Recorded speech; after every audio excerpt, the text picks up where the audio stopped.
Hey now, it's your boy Gorilla Gamer bringing you your Florida Man news for June 18th, 2023. Let's get started.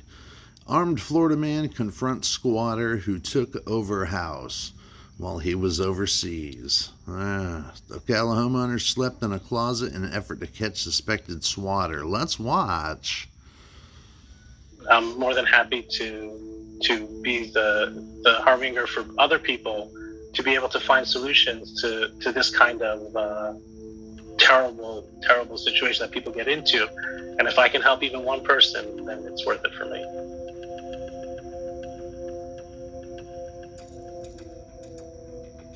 The place had been vacant for probably about 6 months as we cleaned it up and put on a new roof, and we were fixing up, getting it ready to sell.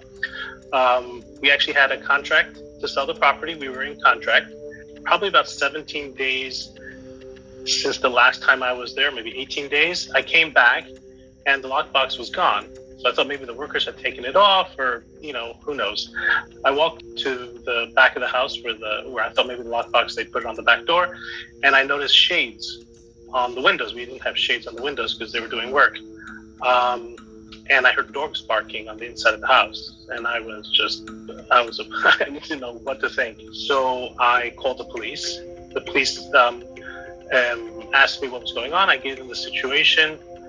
They came to the house, and there was nobody there in the house. And I told them what happened, and they said, "Well, go get the keys," because I had keys for the back door. They said, "Go get the keys, and then call us back." So I went home. I got the other set of keys for the back door, and I came with my workers because who knows what's there. And we opened up the back door, and we found, looks like somebody had put stuff in the house, like they were hanging out there. So nobody was there. I took everything out. I emptied out the house. I replaced the locks, and I closed up the house. We're about to leave, and I get jumped by this woman and these two they were teenage boys, but they were quite large, and they start pushing us around, me and my workers, and screaming, yelling. I have no idea who these people are, and I realized that obviously these must be the people who are squatting. So I tell the lady, I said, "Look, I don't know who you are, but we're going to figure this out really quickly. I'm the owner of this house, and you're obviously trespassing my property, and you need to leave." And she started screaming, and she called the police, obviously, which was, we both called the police at the same time. The police came, and with that ensued this big argument about what's going on. So she claimed that she had a lease, and she showed the officers the lease. I had seen the lease as well, because it was not too many people run around with leases in their pockets. She had it in her pocket. She didn't have the keys to the house with her. She didn't have her driver's license with her. She had nothing with her but the lease she had. So right away I knew this was something going on. She pulled out the lease and she showed it to the officer. I saw it as well. It was some random person's name. It wasn't even close to my name. It was a one page, and it just had the address and no numbers, no contact, nothing. So the officers asked me for proof that I'm the owner. I showed them proof. I provided them the deed of the property. And he asked me, "Do I know this woman?" I said, "Never met her, don't know her." And I said, "She's trespassing, and I want her to leave." And the officers, it took them about an hour and a half. They're on the phone back and forth with their supervisors. And basically the officers tell me that I'm impeding their investigation. I need to empty all the belongings from the van that I had brought with me. And I have to give her the keys to my house and let her move back in, and I have to turn the power and water back on.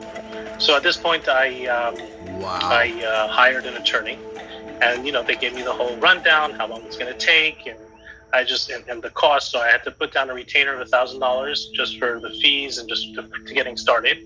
And I started doing my own research, because as a real estate investor, I have access to a lot of background checks and things of that nature. So I started researching her. She had 7 prior evictions.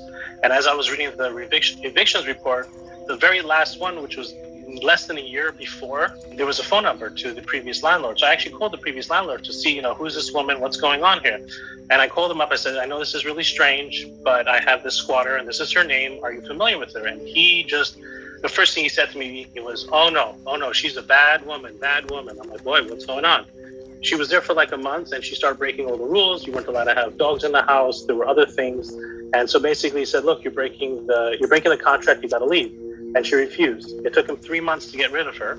And before she left, because when you do an eviction, there's always, you have your 72 hours, your 24 hours. So before she left, she dumped concrete down his pipes.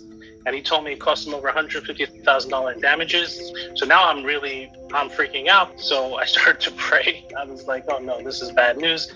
And I started asking people, and everyone said to me the same thing, just got to wait and pray and hope, and that's it. And I said, no, there's got to be more I can do.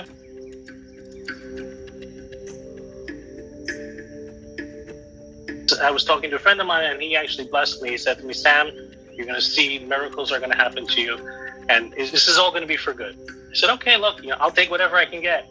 And, and not more than 10 minutes later, I get a call from an undisclosed number, and it's a sergeant from the crime division of Miami-Dade.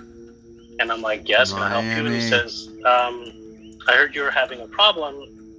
Tell me what's going on. So I told him, and I said, I've hired an attorney already. And he said, stop.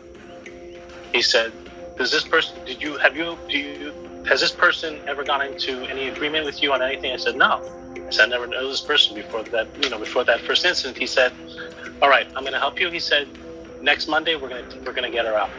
I was shocked. Monday, what? I couldn't believe it. He says, all you have to do is sign this affidavit that you're the owner and this person is just a transient trespasser, and we have the authority, any police department has the authority to take them out.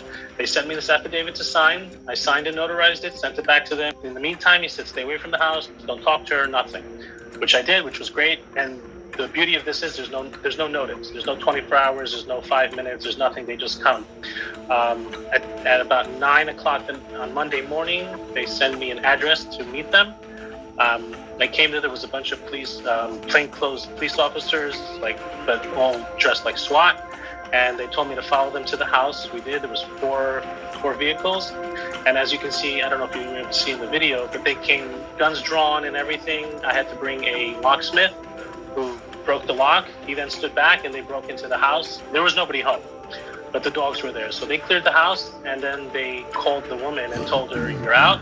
You have 24 hours to pick up your items, otherwise the owner can throw them out. So she came very quickly, and at first she was raising hell and screaming at the officers, and do you know, and what I didn't get any notice, and things like that. And they said, well, so sorry, this is it. So we stood on the side, but as they passed us, they would scream and curse at us. She said, I'm going to find you, and horrible things. And after 2.5 hours, they left, and then I was able to enter the home. In the end, it cost me, it was about $15,000 worth of damages. They stuffed the toilets with grease and the showers, and because they had dogs, they destroyed all the baseboards and paint, and there were holes in the walls, and there was a lot of smoke damage in the house, which cost me approximately $15,000. But as my friend told me, everything is for good. I ended up putting the house back into contract, and Squatters' rights. It is the most stupidest thing that I've ever heard, that somebody can just move into your house and they have squatter rights. It is ridiculous. An alleged squatter was arrested in Florida after a homeowner fresh off a 7-month trip to New Zealand said he returned to his house and found it trashed and burglarized. Authorities said Marion County Sheriff's Office arrested Zimoy Brown on Friday after the unidentified homeowner in Ocala confronted the man and fired a gun in an attempt to get the suspect to leave, according to the sheriff's office affidavit reviewed by Fox Digital. The homeowner told authorities that he returned home from his trip. He found his home in disarray and several items were missing. He reported that to the police. Later that same day, the homeowner slept in a closet in the home in an attempt to catch a squatter. The homeowner's alarm went off at 8 p.m. and he saw Brown peeking into the closet where he was sleeping, according to the affidavit. There's Captain Squatter right there. The homeowner shouted to Brown to leave the residence, but the two began arguing about who actually owns the home. According to the affidavit, the homeowner used his Beretta handgun to fire a shot at his front door in an attempt to get Brown to leave. Brown fled the residence and called authorities, saying he was shot. Brown also said he owned the home he was squatting in. He didn't. Brown was ultimately arrested and hit with various charges, including misdemeanor trespassing, misdemeanor possession of marijuana, and felony possession of a controlled substance without prescription. Guarantee you it was Xanax. Authorities said they found a rock-like substance in Brown's pocket upon arrest, which tested positive for methamphetamines. What a shocker. And another baggie containing marijuana. Brown told authorities after his arrest that he had been living at the home for a few months and that he was the only person staying in the house. He said the windows and doors in the homes were unlocked when he first arrived at the residence, adding the house had been vacant for 3 years. That doesn't mean you get to keep it. Brown is being held on a $4,000 bond. So there you have it.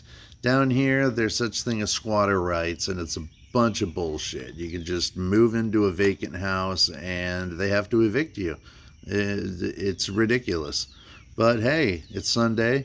Guerrilla Gamer Show on 4 p.m. today on the YouTubes. I'll see you there. Florida Man News, Florida Man Comedy. Yeah, baby. GG out.